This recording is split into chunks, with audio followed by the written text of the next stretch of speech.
Hello and welcome to The Menu, Monocle Radio's food and drink program. I'm your host, Chiara Rimella. Coming up, please take a seat at our table as we serve up a three-course feast.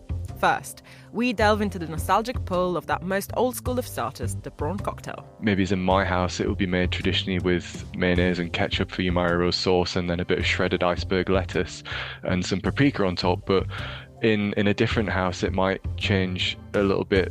They might have chunks of pineapple or something. Also on the programme, we tuck into primi for a steaming bowl of pasta.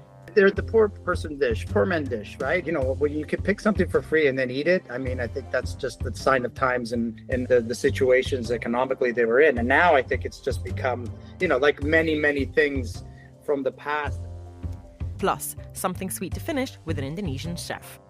Pandan and coconut, they are a perfect match because pandans, it has the aroma, grassy, floral. The coconut has the richness. It's balancing for both savory and sweet. They are complement each other. All that here on The Menu on Monocle Radio. In the world of small plate sharing, the boundaries between starters and main dishes feel like they're eroding, but certain recipes feel like they can only belong in the first third of the menu. Prawn cocktail is one of them. This British-American creation feels like a total throwback to the 70s, but many high-end restaurants are rediscovering its vintage charms. Might this be a result of a modern-day craving for nostalgic tastes? This programme's producer, Monica Lillis, investigates. The desire for nostalgia seems to be cropping up in all aspects of life. In music, the market for vinyl grew by 10.5% in the UK alone, generating almost £200 million last year.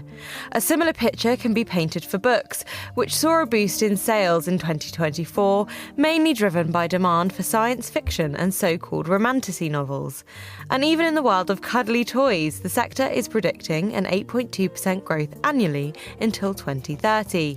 And when it comes to culinary matters, this is no different. Eating out in London in recent months, I've noticed an interesting trend crop up in the city's newest openings. Like them or love them, small plates are still going strong, but from meaty pies to steamed puddings, chefs here are getting experimental with flavours of British cuisine of the past. So what is it that's got us craving these flavours? According to UK analysis firm The Food People, the desire for comforting flavours, much like other mainstream nostalgia, comes from the need for escapism. With endless global uncertainty at the moment, mealtimes are seen as an opportunity to get away from the anxiety of every day. To find out more about this, I spoke with Nicholas Robinson, editor at foodnavigator.com. It has to be driven a lot by what's going on in society and the wider world. So if we look to the past, as we're talking about past trends, every time something bad happens, be it economic, be it geopolitical, consumers tend to seek areas of comfort where we can easily find it, and food is one of those accessible, emotive areas that we can look into. It offers multiple links to our past, our emotions through smell and taste. So it's kind of driven by people going to an area of comfort, wanting to have this security and warmth and a link to a really positive experience from maybe when they were a child, or perhaps an experience as an adult or a teen or something where they have this positive reaction to something and they're reminded of that place and time through this meal that they're eating. And the trend is being seen across generations. Younger consumers, they're perhaps tapping into a nostalgia that they might have seen on 90s programs, for instance. So the rise of the shopping mall, because youngsters are seeing how cool and trendy and that it was a social space of the past.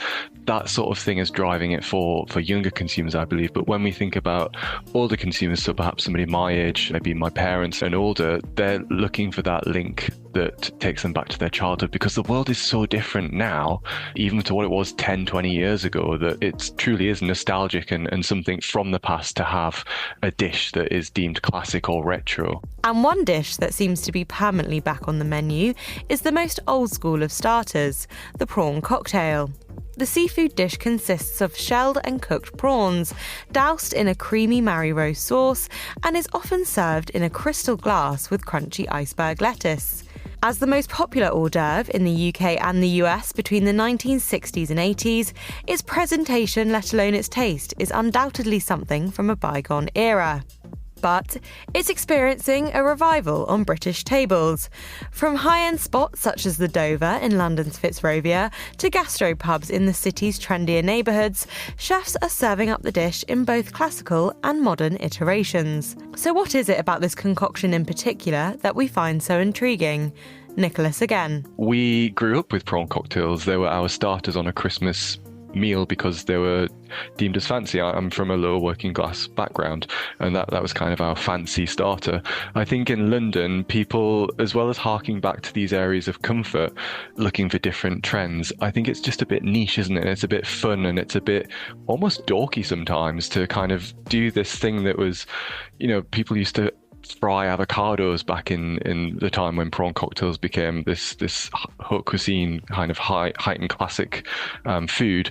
And it's just one of those ways of adding a bit of fun and entertainment and exciting to a menu that does have that nod and hint to the past, but then it could also have a modern twist on it, or could have a bit of a strange flavour twist on it as well. So, should the prawn cocktail be left in the past, or is it a classic? I guess that depends on what your definition of a classic dish is.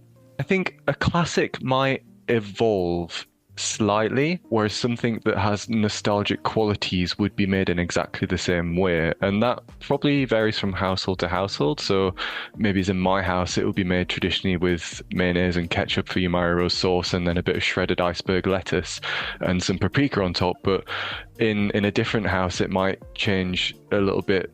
They might have chunks of pineapple or something. A classic version would possibly be modernized to have perhaps a different kind of mayonnaise that is not store-bought, but maybe made in-house with olive oil perhaps, or something like that. I think a classic can slightly move with the times, ever so slightly, but something that's nostalgic, you want to taste what you had all those years ago, that evokes that memory and that happy, warm feeling, be it a Christmas meal starter from that one childhood Christmas that you can remember, or a romantic meal when you first met your husband or wife in the 70s, and that's what you had in the restaurant for your starters. I think that's the difference for me.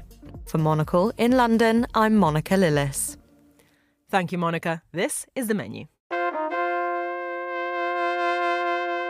Next, we're tucking into first course, or as we Italians call it, primo. Understanding the difference between primi and secondi on a menu in the Bel Paese isn't as hard as might first appear. Your guiding principle, primi frequently consist of a variation in a myriad shapes and forms of pasta. Contributor Isabella Orlando has a favourite herself, the Garganelli Geppetto at Toronto's beloved restaurant Terroni. Here, she speaks to co-founder Cosimo Mammoliti to delve into the recipe and find out what makes it quite so irresistible. Growing up in a concentrated Italian community in a pocket of Toronto, home cooking was such a central part of what connected us to our roots in Europe, and restaurants often paled in comparison to the quality of what we were fed at home. There's only one place that my family visited religiously when I was growing up that really came close. In a converted courthouse in downtown Toronto, and a handful of other locations throughout the city, was Terroni, a restaurant beloved by Toronto Italians and beyond, serving up authentic pizza, pasta, antipasti, and dolci of the Southern Italian kitchen. Founders Cosimo Mammoliti and Paolo Scoppio created the deli-turned-eatery-turned-restaurant group in the early 1990s. I return without fail every time I visit Toronto in search of one particular pasta dish, the Garganelli Geppetto, a curly tubular pasta served with sausage mince, cicoria greens, and fontina cheese that's perfectly bitter, sweet, spicy, and salty. So when I sat down with Cosimo to interview him about Terroni's roots and their upcoming cookbook, my first order of business was to find out about how my favorite pasta in the world came to be. The Geppetto comes up a lot, and it's pretty special pasta for me because of my late father. My father was a carpenter. When he retired, he helped build my restaurants, the shelves, and then with my mom, they'd make the ravioli in the basement, and my mom still makes the biscotti. But he started making the sausage, like every Italian, we still make homemade sausage, salami, lots of homemade things. And he started making the sausage for us at the restaurant. My father, I have great memories of him also stopping on the road and picking cicoria. When you're a kid, you're like, is he doing? Like, I had no idea what it was. We came up with the dish because his sausage and then that he makes, and the bitterness of the chicoria, and then we add the fontina, just a little bit of sweetness, just to like put it, and the spiciness. It just was a great dish that came up, but it was really kind of inspired for my dad. Maybe it was kind of dedicated to him. So our story really starts in a field on a roadside. First, the verdant hills of southern Italy where Cosimo's family comes from. Then the overgrown, undeveloped pockets of land around Toronto where we were both raised. In both terrains you'll find chicoria, in English chicory, the dandelion flower, whose bitter greens make a flavorful, tender springtime ingredient. It's one of the foundational concepts of this dish, and its humble origins really reflect the tradition of the cucina povera, the pauper's kitchen, that is so central to Southern Italian cooking. Chicoria grows wild. I mean, I think most people would think it's a weed. I mean, you see it in the fields. It looks like a weed. It's green. It's bitter, which I love. They're the poor person dish, poor man dish, right? When you could pick something for free and then eat it. I mean, I think that's just the sign of times and the situations economically they were in. And now I think it's just become, like many, many things from the past that were, those type of dishes that were, from our families, I guess, background, my family's background and yours, I assume as well. Now it's a big deal, right? People are using those things all the time. Totally. And it's so nice to see that resourceful, seasonal approach to cooking becoming so appreciated as it's been continued down the generations. Cosimo's approach to embracing a wild weed and allowing it to become a staple menu item at a much respected institution that is equal parts rustic and refined really speaks to the wider spirit behind Teroni. The tradition of cooking with whatever ingredients one could find comes from a marked closeness with the land, a trait that the marginalized Italian South has been mocked for among Italy's northerners for decades. But it's a trope that Cosimo has reappropriated and tried to turn on its head. Teroni comes from what we were called, my parents were called, I should say, right? And it was obviously not a nice name, a derogatory term. The northern Italians would call the southerners terroni, meaning people who worked the land, but they were referred to more like the peasants of the south, the terroni, coming from terra, from the soil. But we were proud to be from the south, and I thought, being the new generation, what a better thing to call our place terroni, to show everybody that we're not just farmers and we can actually do a little bit more. The north-south divide persists in Italy today. Stereotypes paint the regions at the toe and heel of the Italian boot as a land of incompetence and incivility, at fault for its own poverty despite a long history of marginalization and a lack of investment. But its food remains among Italy's best, adored the world over. And though in name, Teroni firmly asserts its affinity with its southern roots, it manages to transcend this divide through its ingredients. The Garganelli Geppetto is a brilliant representation of Teroni's rustic yet sophisticated menu, alongside a sausage recipe passed down from Cosimo's father, and greens like the kind you might forage by a roadside. You also have supreme quality olive oil, grown and pressed on family friends' land, that exhibits the kind of bitter tang that reminds you what olive oil should really actually taste like in the first place. You have semolina pasta flour that's ground from wheat grown strictly in Le Marche. For me, this dish is about the craft of Southern Italian cooking and an updated yet ancient approach to sourcing truly the finest ingredients that spans the country. It's no wonder the venue has become a cult favorite in Toronto and beyond, so much so that it's expanded to multiple locations and enterprises.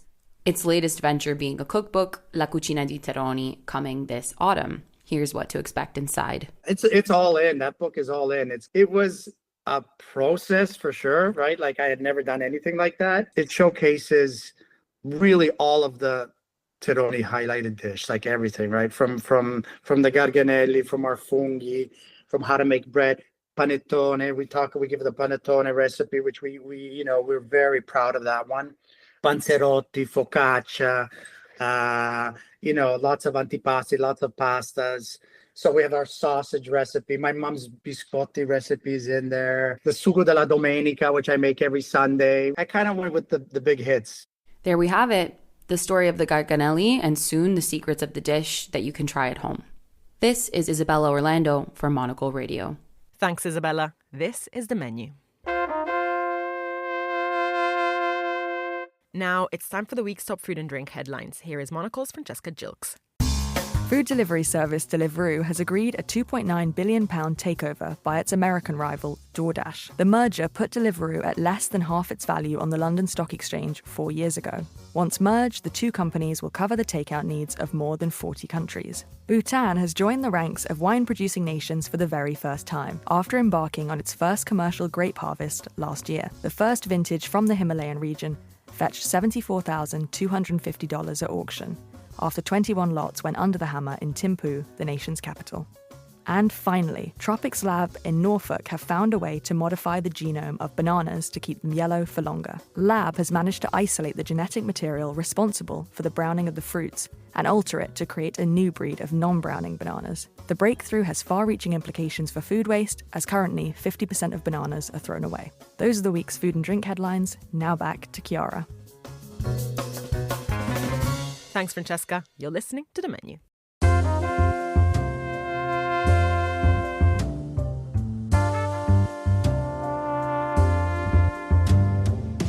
And finally, the third course of our meal takes us to Indonesia. In the country, sweets are more of an everyday snacking staple than a grand reveal at the end of a dinner. But as these recipes travel far and wide, there's a newfound place for these pandan coconut-flavoured delights on formal menus. Here, Jakarta-born chef Rahel Stephanie remembers the treats of her upbringing and explores how London's restaurants are interpreting this sugary tradition. The scent of pandan clings to my fingers.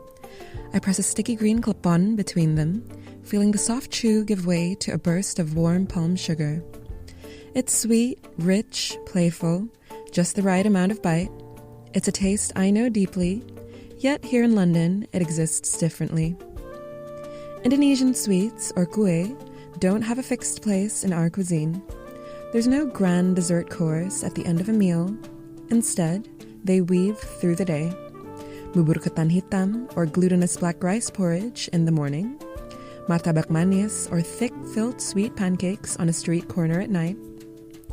They don't wait for a perfect occasion. They exist as they are. But outside Indonesia, these same sweets are often reframed. Their colors make them ripe for aestheticization. Bright green, dusted in coconut. They're turned into exotic curiosities. Vibrant, adventurous, unexpected. And yet, these are the same flavors I grew up eating in the backseat of my mother's car. Unwrapping banana leaves, biting into something woven into daily life, effortlessly familiar. This abstraction of jajan pasar, or street snacks, into mere flavors for Western pastries, pandan blondies, a signature of my own, pandan donuts, pandan cheesecakes, has changed how these flavors are experienced. The humility of these sweets, their presence in pasar or market stalls and family kitchens, is stripped away in favor of sleek, marketable versions that fit a new aesthetic. As a chef, I've done this on my own accord too. It can be exciting, and I love experimenting with flavor. But sometimes, especially when the priority is to highlight vibrant colors or chase novelty for visual pleasure, it edges towards exoticization. There's nothing inherently wrong. It's exciting to see these flavors explored in new ways, something I enjoy doing myself. But as much as there's space for reinvention and visual satisfaction, there should also be space for appreciation of the original forms. The humble snacks sold in pasars or markets, the cultural contexts they come from. Not everything needs to be rebranded and recontextualized to be worthy of attention.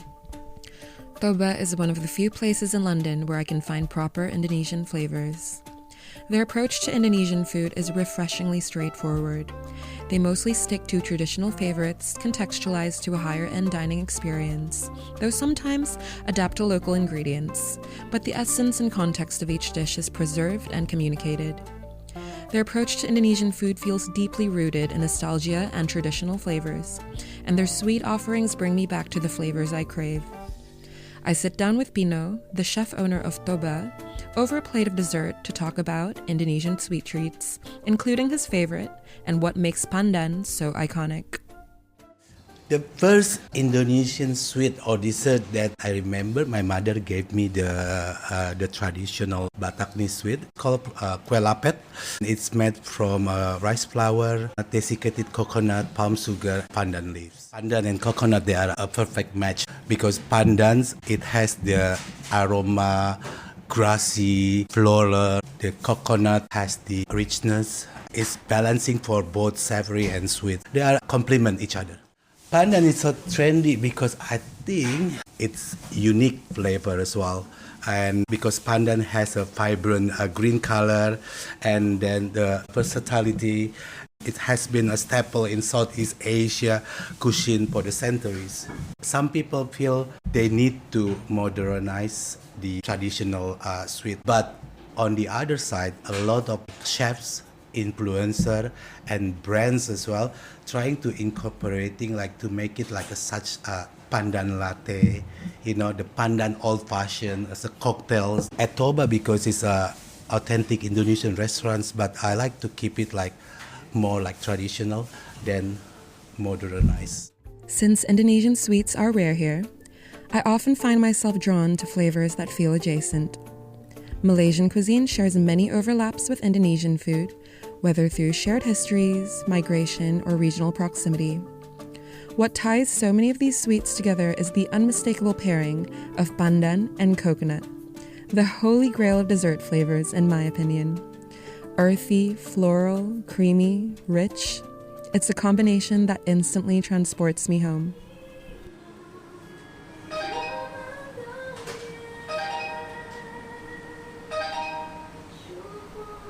At The Leaf in Shoreditch, I try their aptly named coconut pandan combo. It's cendol, an Indonesian dessert made of pandan jelly, coconut milk, and palm sugar, served over ice. Versions of it exist across Southeast Asia, from Malaysia to Vietnam to Thailand, but its roots run deep in Indonesia. The first spoon is icy cold, the kind that makes you pause mid-conversation. The pandan jelly's soft and slippery, bouncy, sweetened by the caramel palm sugar, almost smoky. The coconut milk, creamy, but not too rich, just enough to tie everything together. It's funny how even a dessert served in a plastic cup in a cafe thousands of miles away can bring you right back to a hot afternoon in Jakarta. There's been plenty of debate over cendol's origins, especially after a 2018 CNN article named it a Singaporean dessert, sparking an outcry in Malaysia. But Indonesian culinary legend William Wongso debunked the discussion, tracing cendol, or dawet as it's also known, back to Java. It's mentioned in the Surat Centini, a Javanese manuscript dating as far back as the 1600s, and food historians have found references to it even earlier in the 12th century. Cendol is known internationally. The other word, you know? What is the other word? Dawet. Dawet. Yeah, I came from East Java. We name it Dawet. It was written in the Centini letters like 300, 400 years ago. They mentioned about this Dawet issue. Basically, cendol and dawet, are they the same thing? Principle is the same thing, except now everyone has their own secret composition. I don't know who is making original dawet anymore because everybody interprets differently. In London, it can be perceived as an exotic treat. Something fun, something adventurous. But to me, it's just something I used to sip on a hot afternoon without thinking twice. Some call it overlap, others call it influence, but maybe it's just proof that good flavors always find a way to stay. But pandan in particular has taken on a different life. Labeled the new matcha by Nigella Lawson, despite having little in common with it beyond being leaves and, yes, the color, pandan has become part of a pastel-hued nostalgia wave in the pursuit of trending aesthetic. Matcha is Japanese, steeped in ceremony, bitter and grassy. Pandan is fragrant, floral, effortlessly woven into daily life. Yet the two are often conflated, reduced to a shared shade of green. It speaks to something larger, how Asian ingredients are frequently lumped together, blurring distinctions between Southeast and East Asia, reinforcing the same broad strokes of Orientalist food trends. After all this searching, I decide to make something myself. If I can't find the exact taste of home, I'll bring it to life in my own kitchen. I mix glutinous rice flour with water and pandan, kneading until it forms a smooth dough. Rolling each piece between my palms, I tuck in a nugget of palm sugar. A quick dip in boiling water, a roll in shaved coconut, and there it is, warm, fragrant clip-on. As I take a bite, the chewy pandan shell gives way to a molten palm sugar, perfectly balanced by the fresh coconut coating. The flavors, pandan, coconut, palm sugar, are simple, yet they capture everything I've been craving. Not everything needs to be rebranded or recontextualized to be worthy of attention. Some things just are, and sometimes that's enough. For Monocle in London, I'm Rahel Stephanie. Thanks, Rahel. And that's all for this edition of The Menu. Remember that we are back with a new episode again on Friday at 2000 London time. That's at midday in San Francisco. Also, don't forget to tune into our spin-off show Food Neighborhoods for a tour of some of the world's tastiest destinations. I am Chiara Rimella. This program was produced by Monica Lillis and our sound engineers were Flynn Simons and Elliot Greenfield. Thanks for listening, and until next week.